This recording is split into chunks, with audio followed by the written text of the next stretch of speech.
I knew something was off the second I heard the jackhammer at 7 in the morning on a Saturday. I live on a private road, emphasis on private owned and maintained entirely by me and the 5 other homeowners who chipped in for pavement work last spring. So when I saw a crew of orange-vested guys setting up cones and dragging rebar across the road, I grabbed my coffee and stormed out the front door in my boots and bathrobe. "Hey!" I shouted, stepping into the middle of the drive. "What the hell is going on here?" One of the workers glanced up from the rebar he was bolting into the pavement. "Speed bumps," he said like it was the most obvious thing in the world. "Ordered by the HOA." My stomach dropped. I looked up and, of course, standing there like she owned the place was Phyllis Bradford, president of the Willow Creek HOA and self-declared traffic enforcer of the world. Her bleach-blonde bob was practically glowing in the sun, and she had that smug little clipboard clutched to her chest like it was a badge. "Phyllis," I said, walking straight toward her. "This is a private road. This road doesn't belong to Willow Creek HOA. You can't do this." She didn't even blink. "Derek, I'm doing what's best for the community. Residents have complained about people speeding through here." "Yeah, which residents? This isn't even your jurisdiction." "Oh, please," she huffed. "The HOA has an easement agreement." "No, it doesn't," I said. "And you know that. We had this argument 2 years ago when you tried to make us paint our fences beige." "Well, we're putting safety first now. If you have a problem with that, take it up with the board." I laughed. "I'm not under your board." She turned and waved to the workers. "Keep going," she barked. "Install all 5. That's when I went back inside, grabbed my phone, and called the sheriff. By the time Deputy Harlan rolled up 20 minutes later, they'd already poured concrete for 2 speed bumps and were prepping a 3rd. "Morning, gentlemen," Harlan said, stepping out of his cruiser. "Got a call about unauthorized construction on private property?" "Right here," I said, arms crossed. Phyllis strutted over. "Deputy Harlan, this is HOA-approved work. It's for safety." "On a private road?" he asked, tilting his head. "Whose name is on the property deed?" "Mine," I said, pulling out the printed copy I'd grabbed from my filing cabinet. "And 5 of my neighbors. No HOA involvement, no easement. Nothing." Harlan took the paper, read closely, then looked at Phyllis. "You got permission from the property owners, ma'am." "We don't need permission," she snapped. "We represent the community." "Actually, you do need permission. This is clearly private land. You're violating trespassing laws and possibly committing property damage." Phyllis's face turned red. "Are you serious?" "Dead serious," he said, walking over to the workers. "Pack it up, fellas, and you're gonna need to remove what's already been done." "You're kidding," she gasped. "I'm not," he said. "And if you don't get these speed bumps off this road by sundown, I'll be back with citations and maybe handcuffs." I didn't say a word. I just stood there and watched her stare at the concrete like it had betrayed her, and you better believe that was just the beginning. By Sunday morning, the concrete was still there, 2 partially formed speed bumps drying like tumors on the asphalt. The construction crew had vanished the minute Deputy Harlan gave the order, leaving behind orange cones, a wheelbarrow, and a crushed box of powdered donuts. I stood at the edge of the mess with my neighbor, Celia, who co-owned the stretch of road with me. She was in her gardening gloves, holding her phone horizontally, filming everything. "Document everything," she muttered. "If they so much as breathe on this road again, I want it recorded." "They're already in deep," I said, crouching to inspect the raw concrete. "This isn't just trespassing, it's vandalism." "They didn't even notify us." Celia zoomed in on a small metal rebar loop protruding from the top of the hardened mound. "They poured this right over the drainage cut. This could flood the whole lower end of the road if it rains." I stood up slowly. "That's not just reckless. That's sabotage." We both turned at the sound of tires crunching gravel. A silver Lexus glided up, and out stepped none other than Greg Talbot, the HOA vice president. Greg always wore slacks, no matter the weather, and today was no exception. He adjusted his aviators and took a long look at the concrete. Didn't expect you to be up so early, he said, aiming for casual. I live here, I said, crossing my arms. What's your excuse? I came to assess the situation. The board didn't think it would escalate like this. Define this, Celia said, lowering her phone but not turning it off. Greg shifted uncomfortably. The plan was to improve safety. Installations were supposed to be temporary. Temporary speed bumps, I said. You poured reinforced concrete, he hesitated. The board had assumptions about road usage rights. Assumptions don't hold up in court, Celia snapped, and you have no legal jurisdiction here. Didn't stop you from hiring a contractor and damaging our property. Greg ran a hand through his thinning hair. Look, I can talk to Phillies. Maybe we can, we're past talking, I said. You poured concrete on private land without consent. That's criminal trespass and property damage. You're lucky the sheriff didn't cuff you yesterday. Greg's jaw tightened. Let's be reasonable. Reasonable would have been knocking on our doors before tearing up the pavement, Celia said. You're going to fix this. Fast. He opened his mouth, then closed it. Without another word, he turned and climbed back into his car. The Lexus pulled a sharp U-turn and disappeared down the hill. Later that afternoon, I drove to the county records office. I needed more than just the deed copies I already had. I wanted the original subdivision layout, the road maintenance agreements from the 80s, anything that predated the HOA's formation. If they were going to keep pushing, I needed irrefutable proof that this road was never under their jurisdiction. The clerk, a guy named Harold who looked like he'd been filing documents since Reagan's first term, took one look at the parcel number and nodded. Ah, that stretch. I remember when it was still gravel. You're looking for development docs. Everything from zoning to utility easements, I said. If it mentions the HOA, I want it. He dug through 2 drawers, then handed me a thick manila folder. Knock yourself out. An hour later, I was back home, flipping through photocopies on my kitchen table. There it was, black and white, Section 3, Paragraph 2. Access road remains under private ownership, to be maintained by parcels 17 through 23. No governing authority, including but not limited to Willow Creek Homeowners Association, shall assume control or levy restrictions. I scanned it, saved it, printed 3 copies, and emailed a 4th to my attorney friend, Carla, who owed me a favor after I helped her brother replace his transmission last winter. By Monday morning, things got worse. A flatbed truck rolled in carrying a bobcat and 2 men in Willow Creek maintenance polos. They weren't removing the speed bumps. They were trying to finish them. I stepped outside, phone already recording. You better turn that machine off. The driver looked confused. Phillies said we had the green light. Phillies doesn't own this road, I said. This is private property and you're trespassing. The second guy, younger and clearly less comfortable, stepped down from the trailer. We're just doing what we're told. Then tell Phillies she's about to be named in a police report. Before either of them could respond, Celia appeared from her porch, holding a long level and a folder of documents. We've got paper proof, she said. And you've been filmed trespassing. They hesitated. I pointed to the edge of the property. You've got 30 seconds to leave. They left. But not before I got their license plate on camera and the company name on the side of the truck. At noon, I met Carla at the county courthouse. She was already filing a cease and desist order and prepping a civil suit for damages. She had a binder with the photos Celia took, the recorded video, and the property documents I'd pulled. They're cooked, she said, flipping through the evidence. This isn't just a fine. They committed unauthorized construction on land they don't own. That's a felony in this county. They've gotten away with stuff for years, I said. This is different. Very, she said. And we're going to make an example out of them. By Tuesday, the sheriff's office had launched an investigation, not just for the speed bumps, but for the HOA's use of community funds to pay the construction crew.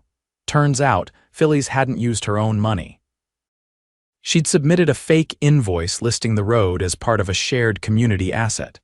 That was fraud. Deputy Harlan came by with a warrant. They raided the HOA office, seizing documents and files. Phyllis wasn't home that night. Rumor was she'd gone to her sister's place out in Pine Hollow. But Greg was around and he looked wrecked. His mailbox was overflowing with letters.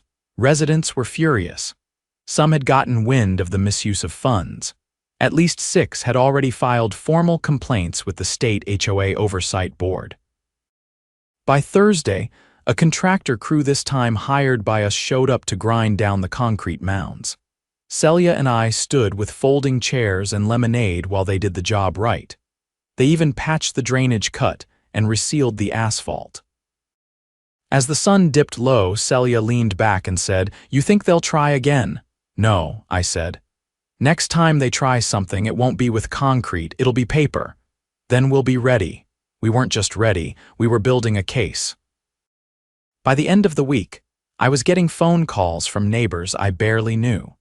Some were furious about their HOA dues being funneled into illegal projects. Others just wanted to know if they'd be dragged into whatever legal mess was brewing. I told them the truth. If they hadn't authorized anything, and most hadn't, they probably wouldn't be. But the deeper we dug, the more tangled things got. Celia, for one, had started pulling the HOA's annual meeting minutes from the last 5 years. She shared them with Carla and me over dinner at my place Saturday night. The 3 of us sat around my kitchen counter, flipping through pages covered in vague budget lines and generic project descriptions. "Look here," Celia said, pointing to a highlighted section. "This line item just says Infrastructure Enhancements Phase I. That's from 2 years ago. No specifics on what, where, or how much." Carla nodded slowly. "And here's the kicker, these minutes were never signed by a quorum. That means no official approval. At best, it's sloppy bookkeeping. At worst, embezzlement," I finished. "They've been pulling this off under the radar." Carla tapped her pen against the table. "If they've been misappropriating funds long enough, this isn't just a local problem. This could trigger a forensic audit from the state's Property Oversight Commission." I leaned back in my chair. "And you think they'd go that far?" She didn't even blink. "If we give them a reason to." The next morning, I went to the county clerk's office again this time to request copies of publicly filed HOA financial disclosures. The clerk, a different one this time named Sandy, raised an eyebrow when I gave the association's name. "You're the 3rd person this week asking for Willow Creek's filings," she said. "Guess they're getting popular." She handed me a flash drive. "Everything from the past 6 years is on here. You'll want to pay close attention to the vendor contracts." I spent the entire afternoon digging through the files. That's when I found it. A construction invoice submitted 6 months ago, same contractor that poured the speed bumps, showing payment for municipal-grade traffic control devices. The invoice was stamped and signed by Phyllis as authorized HOA officer. But the address listed wasn't part of Willow Creek at all. It was ours, my road, our private road. I forwarded the file to Carla immediately. She called within minutes. She forged the jurisdiction. That's a second-degree felony. If she claimed legal authority over land she doesn't govern to process payments. She's done. By Monday, the district attorney's office had opened a formal investigation. Carla helped draft the complaint, attaching the forged invoice, the property records, and our video evidence. The DA's investigator, a woman named Tasha Marlin, called me that afternoon. "We've seen shady HOAs before," she said. "But this one's got a whole paper trail of fabricated authority. We're building a case for fraud, conspiracy, and misappropriation of funds." "Will it stick?" I asked. "If half of what you gave us checks out, it'll do more than stick." "It'll bury them." On Tuesday morning, Willow Creek's HOA office was locked up tight. But that evening, something strange happened. A white SUV pulled up to my house and parked across the street. A man in a cheap suit got out, walked straight up my driveway, and rang my bell. He was holding a clipboard and wore a badge clipped to his belt, not a police badge, but one from a private legal firm.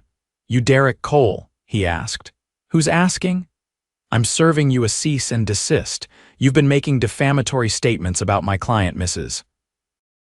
Phillies Bradford, and interfering with HOA operations. I took the paper, scanned it, then laughed. This isn't even legitimate, I said. Your client committed fraud. You might want to check with the DA before handing out threats. He didn't respond, just turned and walked away. I called Carla the second he left. They're trying to scare us. They're bluffing, she said. That's a civil scare tactic, not even enforceable. I'll file a counter motion to have it dismissed, and I'll add it to the DA's file for intimidation. Wednesday brought bigger news. Deputy Harlan stopped by with an update. You'll want to hear this one in person, he said, standing in the doorway with a stern face. What's going on? Your HOA president was arrested this morning. I blinked. Phillies, she turned herself in. She's being charged with falsifying legal documents, unauthorized disbursement of funds, and criminal misrepresentation of jurisdiction. Judge refused bail until arraignment. I stared at him. How long have you been sitting on that? About 20 minutes. He grinned for the first time in days. I figured you'd want to hear it from me. Celia came over that evening with champagne. We didn't pop it yet, but we did toast with plastic cups just to mark the moment. Feels like a small win, she said. It's not small, I replied. It's the first real consequence she's ever faced. But we weren't done. The next HOA meeting was scheduled for the following week. With Phillies gone and Greg barely communicating with anyone, the rest of the board scrambled to salvage what was left of their credibility. They sent out flyers begging residents to attend, promising transparency, accountability, and a path forward. I went. So did Celia. So did over 50 other homeowners, most of them fed up. The meeting was held in the community center, usually empty except for yoga classes and birthday parties. This time it was standing room only. Greg stood at the front, visibly sweating, holding a microphone like it was a live grenade. As acting president, he began, I want to acknowledge the recent challenges we've faced. A man in the back shouted, call it what it is. You stole from us, a woman near the front added. You let her do it. You signed off on everything, Greg stammered. We were misled, no, I said, cutting in. You were complicit. You approved projects outside your jurisdiction. You spent our dues without oversight. And now you want to pretend you didn't know you were on the signature lines. He looked like he might melt. I didn't realize the extent. The state will decide what you realized, Carla said, stepping forward from the crowd. But the board's negligence is clear. You violated your own bylaws. And the residents deserve better.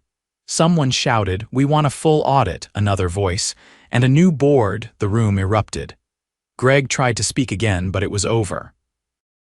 A motion was made, seconded, and voted on live, in that moment to suspend all existing board members pending investigation and appoint an interim committee of residents to oversee operations. Celia was voted in unanimously. Afterward, she looked at me with a half nod. I didn't want this job. You earned it, I said, and someone has to clean up the mess. That night, as I stood on my front porch, I watched a few cars drive slowly down the road. No speed bumps, no cones, no construction equipment, just clean pavement and quiet air. And for the first time in weeks, the neighborhood felt like ours again. Celia's first official act as interim chair of the Oversight Committee was to hire a forensic auditor.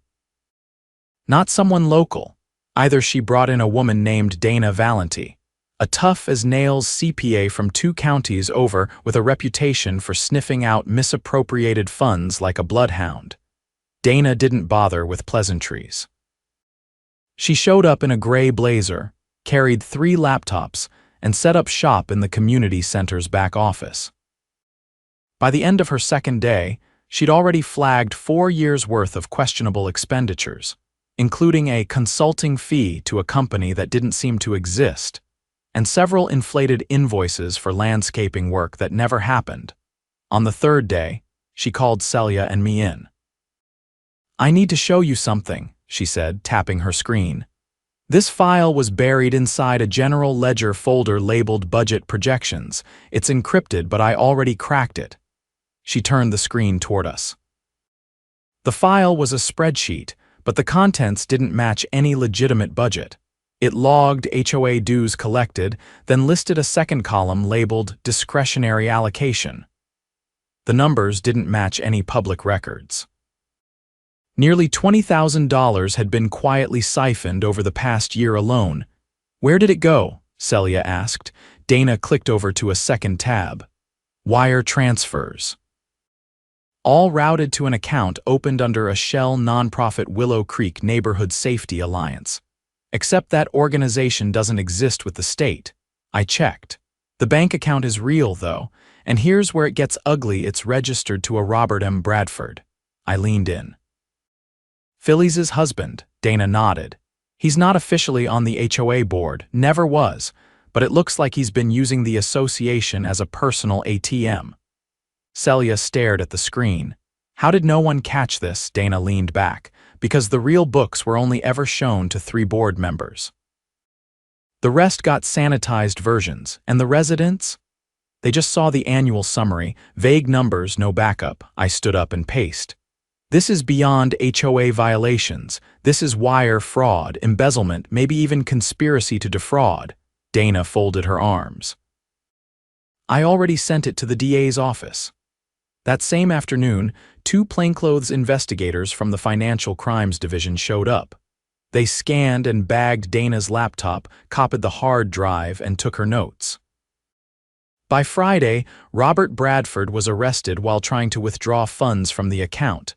He'd used his own name, thinking no one would be watching. They froze the assets before he could move anything. The news broke fast. Local papers ran headlines like "HOA power couple accused in financial scheme" and "Private road battle uncovers major fraud." Residents who had barely spoken to each other before were forming new email chains and planning community meetings without HOA involvement. Meanwhile, the county attorney's office filed a civil suit to seize the Bradfords' assets and liquidate the fake nonprofit. They also requested a temporary injunction to prevent any current or former board members from accessing HOA funds until a full audit could be completed. I finally took a walk down that road late that Sunday evening with Celia and Carla. "The silence feels different now," Carla said. "Not tense, just clean." Celia looked up at the sky. "It's like the whole neighborhood took a breath." The real surprise came on Monday morning. A letter arrived at my house, hand-delivered in a plain envelope. No return address. Inside was a typed statement, unsigned but unmistakably written by Greg Talbot. The letter detailed how the board had been manipulated by Phyllis, how votes were faked or quietly skipped, and how she threatened to destroy anyone who asked too many questions. He included a copy of an internal email where Phyllis explicitly ordered Greg to shut down any objections to the speed bump project, even if it meant fabricating community support. I brought the letter straight to Tasha Marlin, the DA's investigator. She took one look at the email and nodded. "This will help," she said. "It confirms a pattern of coercion and cover-up. We'll add it to the case file." At the preliminary hearing the next week, Phyllis looked nothing like the iron-fisted woman who once waved a clipboard on my driveway. She wore a wrinkled blouse and avoided eye contact with everyone in the courtroom. Her attorney entered a not guilty plea, but the judge denied bail again, citing risk of evidence tampering and community disruption. The judge also approved a motion to appoint a state-appointed receiver to temporarily manage Willow Creek's HOA finances. That meant no more secret budgets, no more backdoor deals. Everything would go through the receiver and the new oversight committee. At the next community meeting, Celia stood in front of the crowd and did something no one expected. She asked for volunteers. Not to rebuild the old HOA, she clarified, but to create something better. A resident council, no dues, no fines, just people keeping each other informed. "We don't need a power structure, we just need transparency." Hands went up all over the room. The vote passed unanimously. Dana stayed on to help the new council draft a neighborhood charter, not a governing document, but a cooperative agreement. It laid out shared responsibilities, how to report issues, and how to hold informal monthly meetings. No board, no president, just neighbors. A few weeks later, I got a letter from the county clerk's office. It confirmed that our road was formally exempt from any future HOA jurisdiction. A protective covenant had been filed on behalf of the property owners, barring any future annexation or interference from Willow Creek or any other association. Celia framed a copy of the document and hung it in her hallway. That summer, the 6 of us who owned the road pooled together for a new street sign. Not a regulation one, just something to mark the change. It read, "Cooper's Lane privately maintained by the people who live here." We had a small block party the day it went up, no speeches, no formalities. Just folding chairs, grilled burgers, and laughter that didn't sound strained for the first time in years. Carla leaned over during dinner and said, "You know, most people would have just let the speed bumps go." I shrugged. "I figured if they were willing to break the law for that, what else were they hiding?" She grinned. Turned out to be a lot. And that was the end of it. No more fake invoices, no more forged documents, no more people playing God with other people's homes. Just a road, a neighborhood, and a hard-earned peace. All because we didn't back down.